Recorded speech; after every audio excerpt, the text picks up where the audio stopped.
All right. Good evening, good morning, good afternoon, everyone. My name is Fred. I'm a grateful recovered alcoholic. And for those of you who know me, I always like to start out with some prayer. Everyone's prayer process is very unique and different, and it's personal to them. For me, I always like to share my process for people to, not to emulate, but to try it out and find what works for you. So I take a deep breath in and I hold that breath. And then whenever it just feels natural to release, I let go of it. And then I just start talking to God, having an honest conversation with God. And so,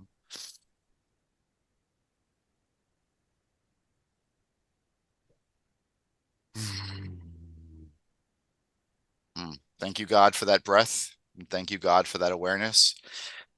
God, I lift this meeting up to you. I pray that you bless each person that's here in attendance. We're all here seeking to build a relationship with you and transform our lives. If there's any misinformation, any prejudices, any blockages, anything that's holding us back from seeking you out and from hearing your word, God, I ask that you bind it and that you allow us to hear the message, allow us to hear the passion, allow us to hear the hope, and allow us to hear your words throughout this meeting and this testimony. God, I ask that you bless everyone here that we may hear the word and continue to seek you out. Thank you, God, for this opportunity. Thank you, God, for the blessing of doing service. Thank you, God. Bless you, God. Praise you, God.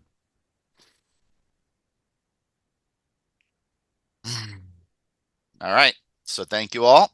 And so we're here to talk about step 5, but I can't talk about step 5 unless I talk a little bit about the steps that precede it, and specifically step 4. Step 1, step 1 doesn't tell me that I can't drink again. Step 1 promises me that I will drink again. I lack power, choice, and control. And so if I have conceded this to my innermost self, if I know this on a gut level, then I know that I can't help me, and probably no one else can either. And then so step 2, coming to believe that a power greater than myself could restore me to sanity. So what is sanity? Sanity is wholeness or wellness of mind, the ability to make proper choices. All right. And so first I came, and then I came to, and finally I came to believe. And coming to believe is the result of multiple experiences. So I can't have faith until I have experiences, and I can't have experiences until I do this work. And I can't do this work properly until I lay aside any of these prejudice, old belief systems, or fixed ideas that I have. So, I often hear people in AA say no major decisions the first year. Well, step 3 is the most major decision I'll make in my entire life, turning my will and my life over to the care of God. And, what does this look like? Well, it means I'm willing to move forward with the rest of the work. And, God, I don't have to search for God outside. I don't have to go to a temple, a church, a mosque, a beach. It says it in We Agnostics, deep down in every man, woman, and child is that fundamental idea of God. It's only in the final analysis that we find that great reality deep within. All right. So God is within me, but if God is within me, why can't I tap into it? Why can't I feel it? Why don't I know that he's there? And the big book warns me that it's blocked. And so step 4 is about becoming unblocked. And step 4 is a spiritual experience. And so we're going to do a little reading out of the big book before I go through my process with step 5. But why do we do why do we take a look at these resentments? And it says on page 70, if we've been thorough about our personal inventory, which is my 4th step, we've written down a lot. So I like to always put this in the personal. I have listed and analyzed my resentments. All right. So my analysis, it means to seek the truth. And what I saw from these resentments is that I can't wish them away. I can't pray them away. I can't act them away. I need God's help. I need something else to intercede. All right. And it says, I have begun to comprehend their futility and their fatality. So what's the effect that resentment has upon me? It's the futility is I can't change people no matter, how well of an actor trying to run the show I think I am. People do not operate according to Fred's will. For some reason, they just never got the memo. All right. So it's futile trying to change people. And I also saw through years of therapy and self-help books, it was also futile trying to change myself. I lacked the power to execute on this and hold. And then it talks about their fatality, the fatality of holding on to resentments. And normal people might have the luxury of holding on to resentments, but for alcoholics, these things are poison. All right. So I need to let go of them. And so it says, we have commenced to see their terrible destructiveness. We have begun to learn tolerance, patience, and goodwill towards all men, even our enemies, for we look at them as sick people. We have listed the people we have hurt by our conduct and are willing to straighten out the past if we can. All right, so that's all instruction. And so that's leading us into page 72, into action. And, the title of this chapter is Into Action. It's not into meetings. It's not into my sponsor. It's into action. So this is an action program. What does that mean? Action. And it means I'm going to follow the outline as it's laid out in this big book. There's no need for me to deviate, and there's no need for me to ask other people, what do I need to do? I just need to follow these instructions. All right. So having made our personal inventory, what shall we do about it? All right. Now it's going to give me some future goals. It says I'm trying to get a new attitude, a new relationship with my creator, and to discover the obstacles in my path. All right. Notice that word obstacles is plural. All right. There's a lot of obstacles in my path. There's a lot of things that are blocking me off from God. There's a lot of baggage that I'm holding on to that I can't let go of. And I can't build a new relationship and have a new attitude if I'm still holding on to the old baggage. All right. So that's why the exploration of the fourth step to see what is holding me back and what is keeping me separated from God is essential. And so I always need to, bring it to God. Which names do you want me to take a look at? And it talks about discover the obstacles in my path. Notice that word path in the first paragraph of this chapter. That word is also in the first paragraph of how it works, the previous chapter. So the path is what I follow to rebuild this relationship with God and to get unblocked. So this is the same path, but these are new instructions. So it says, I have admitted certain defects. All right, again, plural, my defects of character. We have ascertained in a rough way what the trouble is. Well, yeah, it's self and manifestations of self. And it says we have put our finger on the weak items in our personal inventory. Now these are about to be cast out. How do I cast it out? Well, what's the title of this chapter? Into action. So this requires action on our part, which when completed will mean that we have admitted to God and to ourselves and to another human being the exact nature of our defects. So when this book mentions that word exact, okay, they mean exact. They mean precise. They don't mean beating around the bush. It doesn't mean in a general way. It means I need to get down to causes and conditions and see precisely what is blocking me and why do I keep having the same reaction to life, which activates the same defects. And then what happens? I make decisions based on self, and I step on the toes of others, and they retaliate, sometimes seemingly without provocation. But as the book tells me, I see that I've made decisions based on self, which place me in a position to be harmed. And so when I make decisions based off of self, I leave myself vulnerable to the outside world owning me, to you renting space in my head. And this is why I need to see precisely what's blocking me off. And it says this action is what brings me to the fifth step in the program of recovery mentioned in the preceding chapter. This is perhaps difficult, especially discussing our defects with another person. We think we have done well enough in admitting these things to ourselves. There is doubt about that. In actual practice, we usually find a solitary self-appraisal insufficient. Okay, so what is actual practice? That's my life. Okay, so answer this question.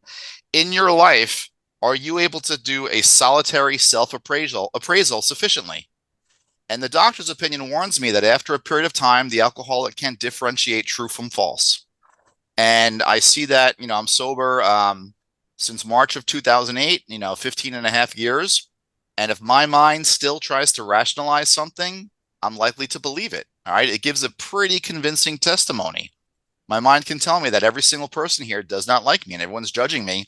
And it'll run with that. And at some point, I start to give in. And when I do a personal inventory on it, the old ideas always win out. So again, this is why I can't do this myself. I need to have somebody else because I've seen my experience in life that my mind lies to me and I believe it. And I went through the same thing in years and years of therapy. Many of us thought it necessary to go much further. We will be more reconciled to discussing ourselves with another person when we see good reasons why we should do so. And so this book, it gives out every rebuttal because it understands alcoholics very well. And it understands what our mind tells us to try to separate us from this process. And so it's going to give us several reasons why I can't skip out on anything in my fifth step. The best reason first, if we skip this vital step, we may not overcome drinking. So ding, ding, ding, ding. If I had a proper step one experience, then I sure as hell do not want to go back there. I don't want to relive that experience or that pain. So let me be fearless and thorough on this fifth step. Time after time, newcomers have tried to keep to themselves certain facts about their lives. Trying to avoid this humbling experience, they turned to easier methods. Okay, so ask yourself, what's your experience? Have any of you tried to use easier methods versus doing a complete and thorough fifth step? And if so, what was the result of it? You know, the big book, it says almost invariably they got drunk. So this is the collection of their experience, is that holding on to certain things and not being thorough, they drink. All right, that's a pretty good reason for me to put everything out there to the universe. Having persevered with the rest of the program, they wondered why they fell. So there's people that don't do a thorough fifth step and they complete the rest of the work and they're out there sponsoring others. But what happens? They might relapse. Why? Because of, one of the most common reasons I find for relapse is either unfinished amends or leaving something off their fifth step. It comes down to, it's very simple. And so it says, we think the reason is they never completed their house cleaning. They took inventory all right, but hung on to some of the worst items in stock. They only thought they had lost their egoism and fear. They only thought they had humbled themselves. And so they're referring to delusion or self-deception, again, where my mind can rationalize something and I believe it. It says, but these people had not learned enough of humility, fearlessness, and honesty in the sense that we find it necessary until they told someone else all their life story. So these are the requirements for my fifth step. I need to have some humility. I need to be fearless, and I need to be honest. All right. If it's promising me that this will help me to stop drinking and to build a relationship with God, then it's not asking that much of me. And so I need to tell someone all my life story. So a complete disclosure. And then, whenever I'm reading with the newcomer, I'll ask them, I'll put these next paragraph in the form of a question. More often than most people, the alcoholic leads a double life. Is this your experience? He is very much the actor. To the outer world, he presents his stage character. Okay. I was a chameleon. I put whatever face on that I thought you needed to see in order to like me, because my entire self-worth was predicated on what you thought of me. So I needed you to like me. If you liked me, I'm a good person. So I have to become that actor running the show, become that stage character, and put that face on for you to like me. But guess what? I had no idea who I was, and I lost track of all the lies I was giving. And so it says, this is the one he likes his fellows to see. He wants to enjoy a certain reputation, but knows in his heart he doesn't deserve it. Okay, so this is living a lie. If this process requires rigorous honesty, I can no longer live this way of life. This is very black and white. And I try to make this point and hammer it home with my newcomers. The inconsistency is made worse by the things he does on his sprees. Coming to his senses, he is revolted at certain episodes he vaguely remembers. And I'll ask them, talk about, the morning after. You wake up, you're in a strange bed, or all your money is gone, or you have no recollection of what happened. There's, I've got bloody knuckles, or there's scars or bruises, and I have no idea what happened, where my money is. And I look at my ATM card and I'm like, where the hell was I? So it says these memories are a nightmare. He trembles to think someone might have observed him. And that was one of my greatest fears, is that someone saw me acting out when I was drunk. And when I was drunk, because I needed people to validate me and lift me up, every time I drank, it was always the same process. Try to find someone to validate me. Try to find someone to complete me. Try to find someone to make me feel good about myself. And if I did not, I was the biggest piece of crap on the planet. And so I buried all these fears inside of me. And it says, he hopes they will never see the light of day. He is under constant fear and tension. That makes for more drinking. All right. So what leads me to more drinking is fear and tension. All right. What causes fear and tension? Burying these thoughts and feelings deep within. All right. So if I reverse this, I can't bury these feelings because then I'm going to create tension and fear. That tension and fear is going to lead to more drinking. All right. So I need to be free. So the book is really hammering it home. Psychologists are inclined to agree with us. We have spent thousands of dollars for examinations. We know but few instances where we have given these doctors a fair break. We have seldom told them the whole truth, nor have we followed their advice. Unwilling to be honest with these sympathetic men, we were honest with no one else. Small wonder many in the medical profession have a low opinion of alcoholics and their chance for recovery. So I've been in therapy since I'm 17. I got sober at age 32. I'm still in therapy. I'm 48 now, so that's 30 years of therapy. I could tell you that therapy is a lot more effective once you develop the capacity to be honest.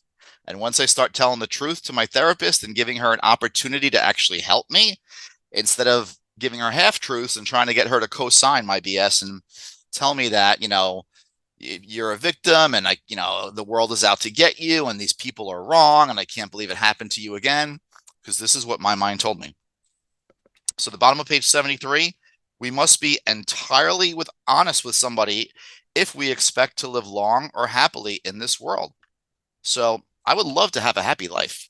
Life is challenging. Sometimes life sucks, whether I'm drinking or not. Life is going to happen. All right. We talk about life on life's terms. I don't set the terms. I'm sorry. Life doesn't set the terms. I set the terms. And so if I want to live and be happy, I need to start learning to be honest. So rightly and naturally, we think well before we choose the person or persons with whom to take this intimate and confidential step. And so those of you that are in my lineage of sponsorship, I sponsor a lot of people.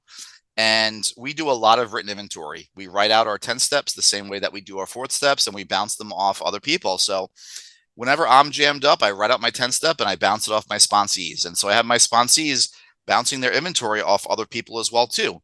It says here person or persons, so we can bounce it off multiple people.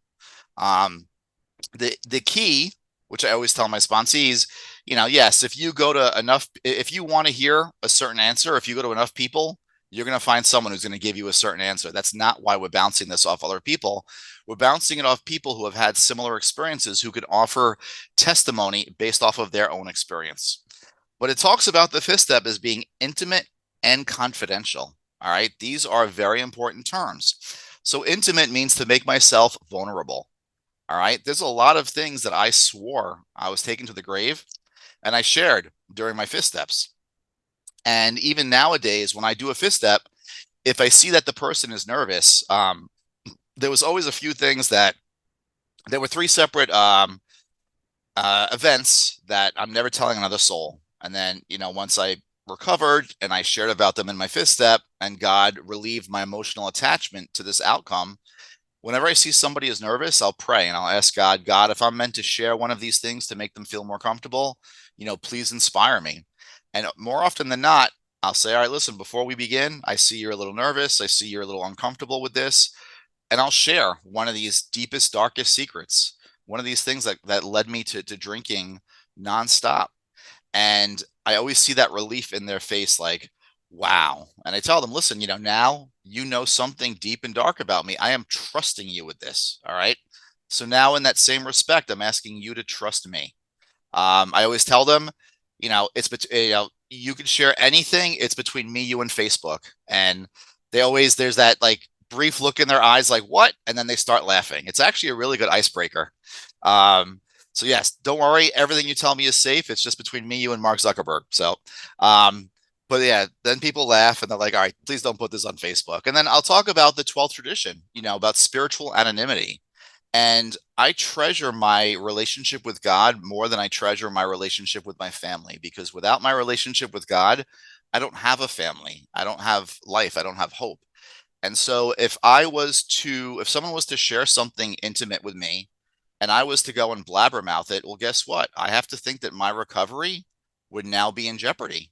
And I don't want to lose that. And so when I share this with people, again, they'll also see that, like, you'll see the shoulders drop, you see that exhale, and then they realize that they can share things with me that are personal, that are intimate, that they've never shared with anybody else, because I've given them sufficient reason why I can't share this, why I will not share this.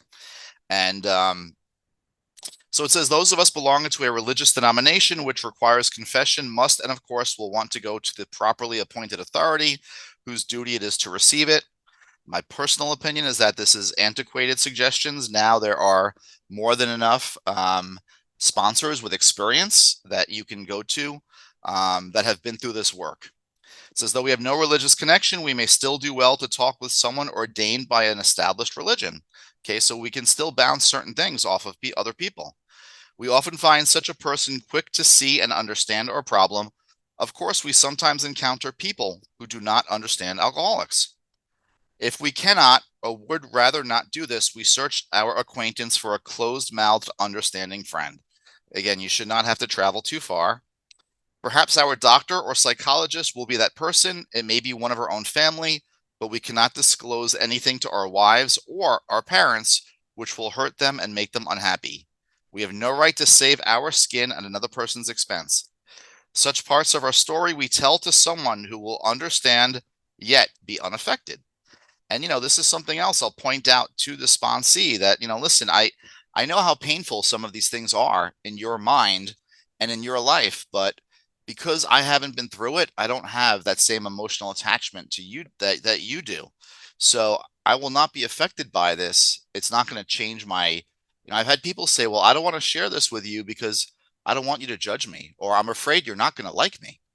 And I tell them, I'm actually going to like you more for trusting me with this information. And I have the ultimate respect for anybody who wants to get unblocked and build a relationship with their God. And, so this is about helping them to feel comfortable with me. It says the rule is we must be hard on ourselves, but always considerate of others.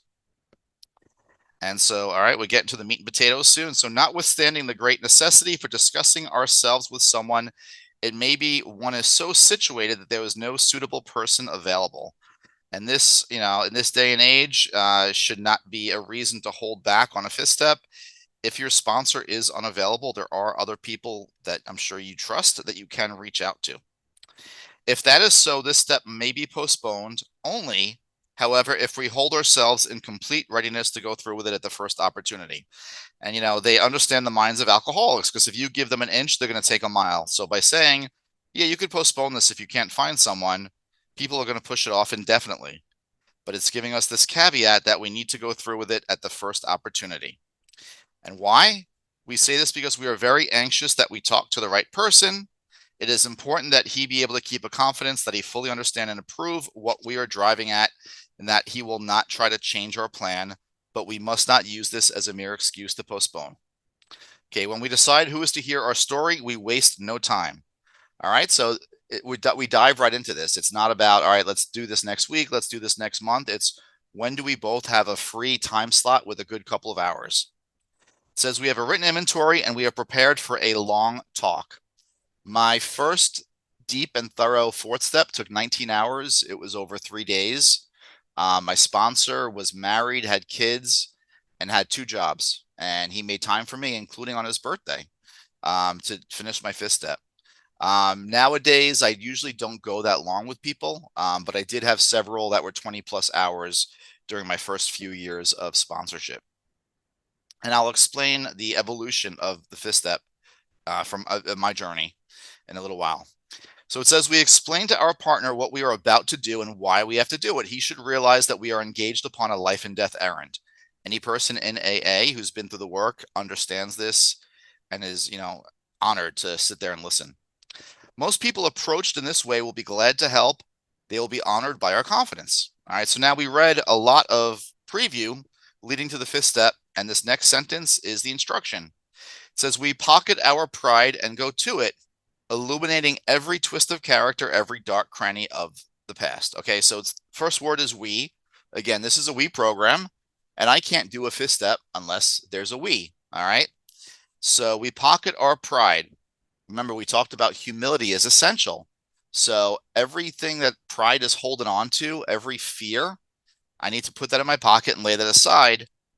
And it says illuminate. That word illuminate means to shine light. So I'm shining light on every twist of character or every defect of character and every dark cranny of the past. So everything that I buried, everything that I swore I'm not going to share about, I have an obligation at this point to shine light on it and to discuss it. And so when I'm sitting here with my sponsee and we're just about to start the fifth step, I go right into the fifth step promises because I want them to know what happens at the end of being fearless and thorough and honest. So it says, once we have taken this step, and here's the caveat, withholding nothing. This is like the fifth reminder it's given us about not holding on to anything. So withholding nothing, we are delighted. And I'll ask them, when's the last time that you were delighted? All right, think about what that word means and picture if you could feel delighted all the time, not just as a result of something going your way or getting an ice cream cone after dinner. All right, it says we can look the world in the eye. I mean, I come from New York. Nobody looks other people in the eyes here. They think you're challenging them, but it was uncomfortable for me to stare at people in the face because the Bible says the eyes are the windows to the soul. And if you looked into my soul, you would see what I see. You would see just a horrible, despicable person that is worthless. And that's how I truly felt. And so I couldn't look people in the eyes. Once I did a proper fourth and fifth step, and I became free of my emotional attachment to all these resentments, then I could look people in the eyes because I knew I was not this piece of crap. I knew that I was a sick person that needed power in order to get well. So we could look the world in the eye. We could be alone at perfect peace and ease. All right. In the doctor's opinion, when they talk about us being restless, irritable, and discontented, if I'm restless, I can't sit alone at perfect peace and ease. If I'm restless, I can't be comfortable in my own skin. Okay, so now that we're on the flip side of it, now that I'm tapped into power, I could be alone at perfect peace and ease. I'm not going to be restless anymore. Or if I do, it's not going to dominate me. It's going to be short lasting. So our fears fall from us. It doesn't say our fears disappear.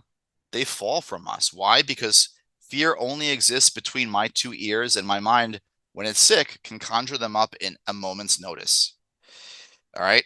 We begin to feel the nearness of our Creator.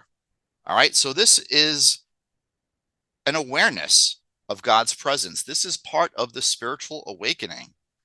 So these promises, they're talking about the personality change, but they're also talking about the awareness. All right. I need to know that this God concept is real. All right. When I did the steps the first time, it was because I wanted to stop drinking and I needed the pain to stop. All right. Now, my additional fifth steps that I've done is because I want to draw closer to God. I want to get to know Him better. I want freedom from bondage of self. It's no longer about the drink. It's about the thoughts. It's about the behaviors. All right. I'm sober 15 and a half years. I can't blame it on my alcoholism. If I act out, I need to own it. It's got nothing to do with my disease. It's me living on self-will. All right. So how do I eliminate that self-will? I get unblocked and turn to God. And so when I do that, I begin to feel the nearness of my Creator. And think about like when you first met your spouse, your partner, your boyfriend, your girlfriend, when you're cuddling, you're holding each other close that first time, and there's that warm feeling, and there's like, wow, I never want this to end. That's the feeling I get when I get close to God. That's love. God speaks one language, the language of the heart. All right. And so I feel that as a result of my fifth step. And I share this visceral image with my sponsees because I want them to have that same feeling. And everyone always has the same terminal uniqueness, like I'm special, it's not going to happen to me. No, guess what? Your mind's full of crap. This can and will happen to you contingent upon you following these directions. And so now if I feel the nearness, I have conscious contact. It says we may have had certain spiritual beliefs, but now we begin to have a spiritual experience. Okay. So from a belief to an experience, meaning from my head to my heart. The longest distance for any alcoholic is the 12 inches from the head to the heart. Once I have these experiences, my faith becomes real. My belief systems change, and I know concrete that there's something out there. I can't define it. I can't comprehend it, but I know that this power works. And then as a byproduct, notice we haven't mentioned alcohol yet. Now it says the feeling that the drink problem has disappeared will often come strongly. Okay, so doing the 12 steps is the goal is not to stop drinking. The goal is to have conscious contact with God, and the byproduct of conscious contact is God solves that drink problem. All right. So it says we feel we are on the broad highway, walking hand in hand with the spirit of the universe. All right. So now these beliefs become experiences, and these experiences lead to faith. Today I've got 15 and a half years worth of faith, which I can rely upon when my mind conjures up a moment and I start to have old belief systems. Remember in We Agnostics, it says we miss the beauty of the forest because we were diverted by the ugliness of some of its trees. All right. So my mind is hardwired to focus on the negative. And if I don't practice this thoroughly and honestly, that's where I'm going to go back to. All right. So now let's talk about the fifth step, the actual fifth step itself. My very first fifth step was, my sponsor at the time was giving me what was given to him, which wasn't much. We had done worksheets. We had the fifth step over lunch, eating French fries. And, he asked me, read off what you wrote. How did you feel about that? And then we moved on. And I was like, all right, we finished the fifth step. I don't feel any different. Yeah, I'm full from the burger and fries, but I don't feel connected to God. I don't feel any different. And I thought something was wrong with me. And thank God for, I went through the work with him and then I found somebody else. So my first 5 years, I had 5 sponsors. I was never fired. I never fired them. I went through the work and then I found someone else that I wanted what they had. And I said, could you please take me through the work from start to finish? And I kept having brand new experiences, and especially with the fifth step. So my journey changed. Um, so if I am sick and I go to the doctor wants to know what's going on inside of me. So what does he do? He draws blood. Does he take all the blood from my body? No. He takes enough that he has a sufficient sample that he can find out what's going on. Same thing with my fifth step today. So the fourth step is a spiritual exercise. I pray and I bring God in and I ask God to reveal to me that list of names. And sometimes there's, certain people are down there more than once, and that's okay. Because every person that I write something down about, they are my greatest teacher because they're teaching me about me. They're showing me where I rely upon self. Because if I'm not relying upon self, if I'm relying upon God, I could let go of my emotional attachment to how I perceive you harm me. And then I could view you as being spiritually sick, just like me, and I could let you off the hook, at least a little bit. All right. So the purpose of the inventory is to get down that mechanism down pat. The inventory should reveal causes and conditions. If it's not, you may want to ask somebody else to take you through the work. If you're not seeing truth, if you're not getting down to the root fear, if you're not being assigned a role, then you may want to again have a brand new experience. And so I'll sit down with someone, and I've had sponsees where they literally have 100 names that they've written out, and I'll ask them, okay, go inside. This is between you and your God. Pray. Which 10 names do we need to talk about? And they'll come up with certain names. And then after we finish going through those 10 names, I'll ask them, okay, now go within again. Is there anyone else that you feel we have to talk about? And they'll say no. Or I mean, they may say yes, we go through a few more, but more often than not, the response is, you know what, I'm looking over this resentment and I no longer feel that anger towards this person. I no longer feel that pain. All right. So God is working. God has relieved the feelings and the thoughts and the emotions attached to that outcome. And so, I'll have them take again. All right, pray, ask your God. So once we go through those whatever 8 to 10 names, they're seeing the pattern. All right. I see the pattern of how I operate. I went through years of therapy and I could not connect the dots. Why do I do the things that I do? And so today I see that I have old belief systems. When I make a decision based off of these belief systems, they place me in a position to be harmed. I'm now vulnerable to the outside world. So I'm trusting the information that my defects of character is providing me. And as a result, I'm looking at life a certain way, and now I'm becoming resentful. And that word resent means means to refeel. So my sick mind will go back to the past, and it'll actually change the outcome so that there's a brand new level of pain. So I can't live with resentment. I need God to show me that truth. And especially by, saying that resentment prayer, before I do the fourth column for everyone that we're talking about, God, please allow me to see that so and so is a child of God, perhaps spiritually sick, just like me. God, please allow me to grant them the same patience, tolerance, and pity I would grant a sick friend. God, please save me from being angry. Thy will be done. And God removes my attachment. Um, so the fifth step, it's a process, but it's an art. Whenever I'm sitting down with someone and they're sharing with me, um, God is usually inspiring me or moving me to share about experiences that I have that rival theirs. And I could share, okay, oh, you had this happen with your mother. This is what same thing happened to me. And this is what the inventory revealed.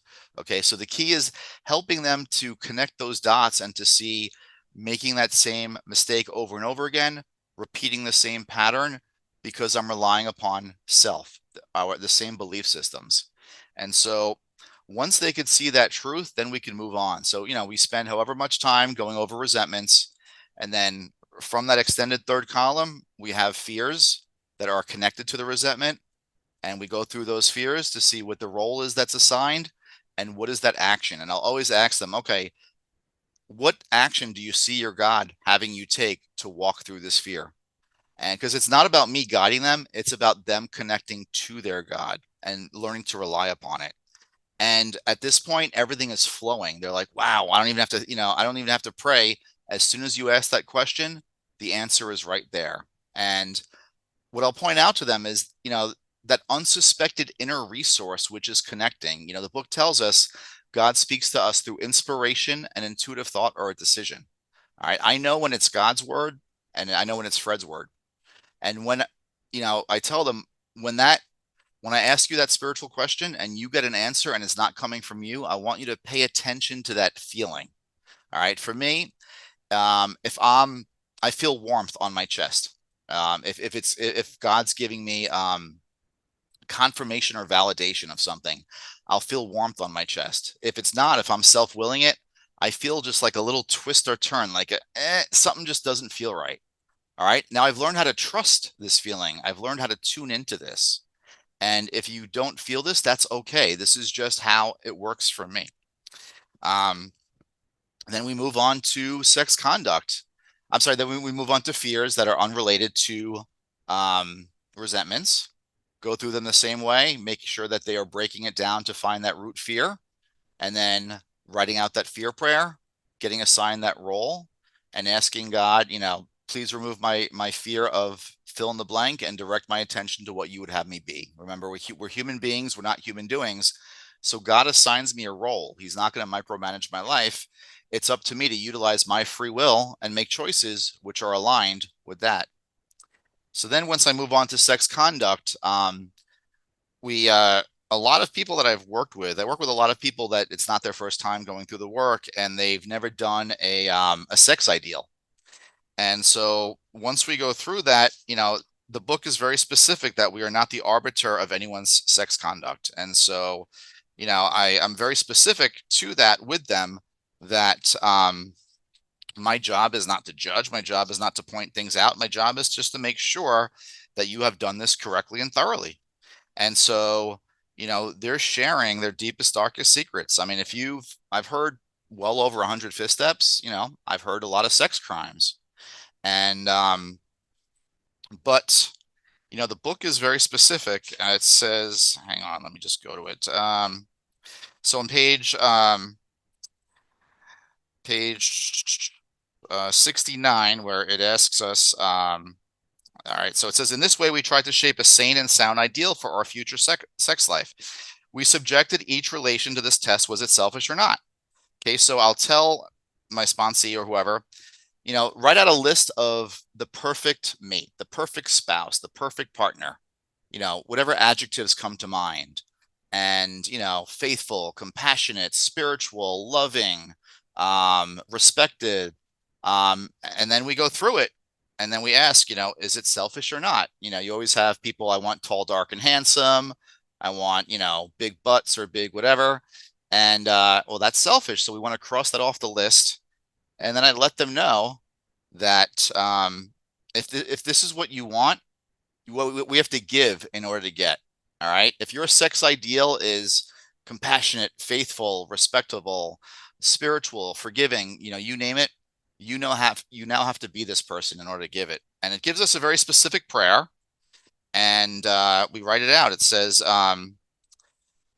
we ask God to mold our ideals and help us to live up to them. So God, please mold me to this sex ideal, and please empower me to live up to them and to make the right choice. All right. So at this point, they're getting closer to God. But on that next page, on page 70, it says, if we are sorry for what we have done and have the honest desire to let God take us to better things, we believe we will be forgiven and will have learned our lesson. Okay, so the book is giving me authority to ask that question. So when I'm doing my fifth step and, people are telling me sex harms and sex crimes, I've sponsored a lot of women, they're holding on to abortion and, carrying that baggage. And I'll just ask them this question. Are you sorry for what you've done? Yes. Do you have the honest desire to let God take you to a better place? Yes. Okay. Well, the book says that you've been forgiven, that God has forgiven you because you've learned your lesson. So now, if you're honestly trying to get closer to God and emulate God, now you have to forgive yourself too. You're tapped into this power. This is your chance. And then, if they're very emotional, if they're crying, if they're very upset, at the end, I'll give them an opportunity then to just have an honest prayer with God. Usually people are thanking God for freeing them from this bondage, whatever it is that they're holding on to. I hear a lot of things that people have never shared before with another human being. And they're sharing it with me and with God, and they're asking God to set them free. How much power is in that, and how much hope is in that?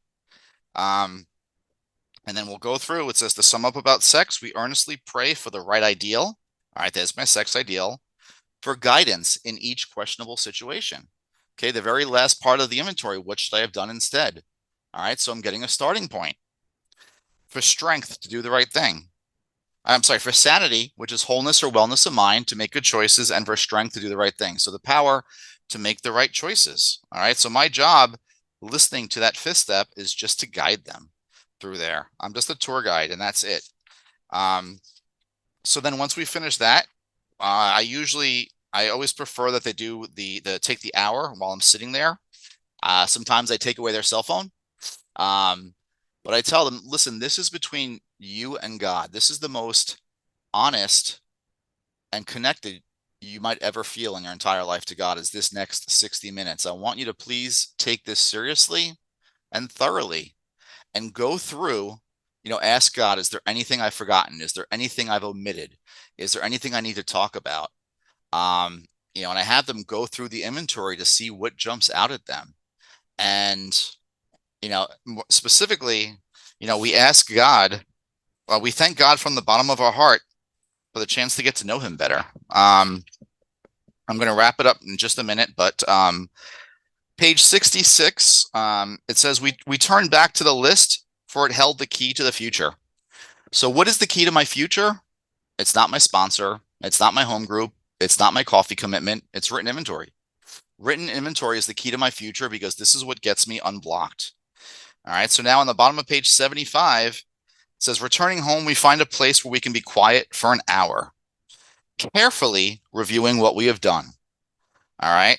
So looking it over, being specific about it, and putting our intention out there to the universe for God to reveal to me if there's anything else I need to see. It says we thank God from the bottom of our heart that we get to know him better.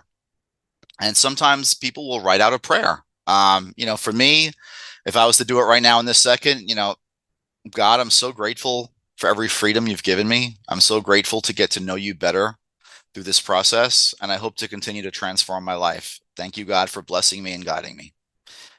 Very, very simple. With respect to prayer, God doesn't hear my words. He feels my intentions. So what is my truth? It's not about just reading pages off of a book. It's about speaking from my heart. And if it's pure, then it's a prayer. And I trust that God hears it. So we thank God from the bottom of our heart that we get to know him better. Taking this book down from our shelf, we turn to the page which contains the 12 steps. Carefully reading the first 5 proposals, we ask if we have omitted anything. So that word ask, anytime you see it in this big book, means pray. So this is a very simple prayer. God, have I forgotten anything? Well, why do I need to go to him again? Because we are building an arch through which we shall walk a free man. Is our work solid so far? Are the stones properly in place? Have we skimped on the cement put into the foundation? Have we tried to make mortar without sand? So am I trying to build a foundation of spiritual recovery that's faulty? And many times there's something that realizations that I'm not prepared to see in my first year or my second year. And when I do inventory later years, I'm really peeling that onion and getting down to causes and conditions and seeing truth. And so there was always that fear that I had. Did I intentionally withhold this from my fifth step? And no, the fifth step is a spiritual experience, as is the fourth, asking God to reveal to me. And so with that, I'm going to wrap it up and see if anybody has any questions that I'm happy to answer and give my experience. If I don't have the experience with it, then I'm not going to share my opinion on it. So, but my name is Fred. I'm a grateful recovered alcoholic, and thank you for the honor and privilege of sharing my experience with Step 5.